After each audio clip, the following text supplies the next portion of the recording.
خانگی شاگردان در مجموعه در استرالیا دوره ابتدایی کار خانگی ندارن، چون اینا همه روز از پیش از چاشت و بعد از چاشت در مکتب می باشن و وقتی دراز دارن در مکتب که اینا همه چیز در مکتب میگیرن و یاد میگیرن، هر چیزی که لازم داشته باشه در مکتب یاد میگیرن. بنابراین معلم زیاد سرشان فشار نمیاره سر شاگردا که حتما کار خانگی انجام بده و کار خانگی بده شاگردا، چون هر چیزی که لازم باشه در داخل کلاس اینا یاد میگیرن.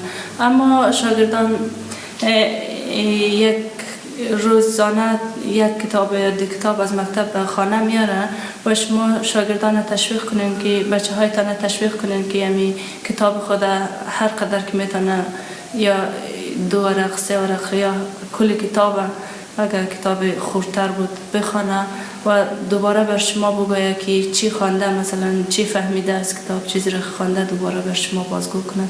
تشویق کنین خیلی بهتر است و در غیر از او کار خانگی ندارن، چون همه چیز کارشان در مکتب انجام میدن.